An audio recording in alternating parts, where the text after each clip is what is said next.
హరి ఓం. ప్రియపుత్రి పుత్రులారా, ఒక గూఢచర్య విశేషం చెప్తానండి మీకు. ఇప్పుడు కరెంట్ అఫైర్ కూడాను.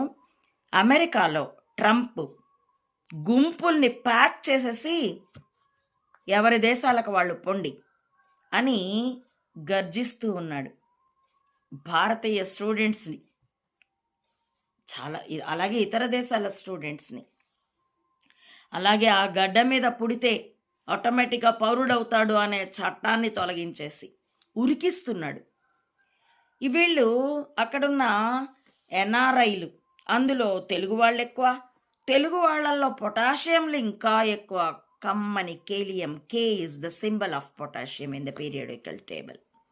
ఈ పొటాషియంలు కోర్టులకి పరుగులెడుతున్నారు. ఒక హెచ్చరిక వాళ్ళ మీద. ఎవరైనా సరే సామాన్యులే కదా, పొట్టకూటి కోసం వెళ్ళారు, అక్కడ సెటిల్ అయ్యారు.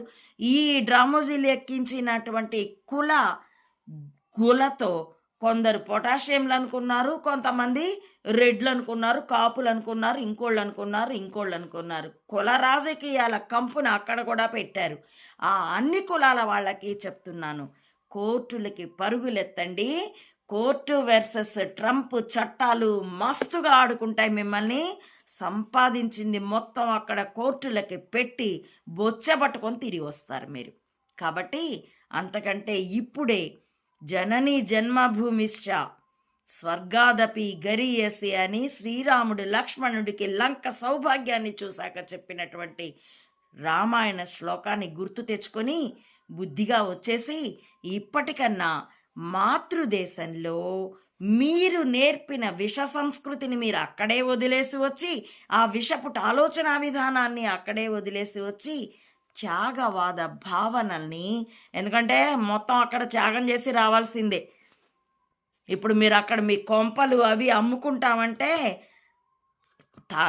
ఎంత కొనబోతే కొరివి, అమ్మబోతే అడవి. కొనను కూడా కొనరండి.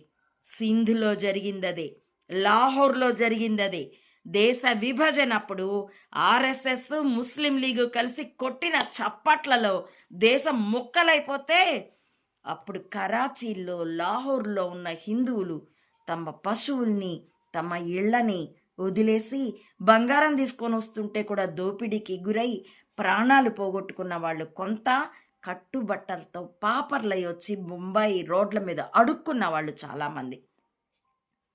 కాబట్టి ఇప్పుడు మీ సంపదలు, మీ రెస్టారెంట్లు అమ్ముకుందామన్నా నెక్స్ట్ జరిగేది ఇదే. కాబట్టి ఇప్పుడే కొంచెం ముందు జాగ్రత్త పడండి.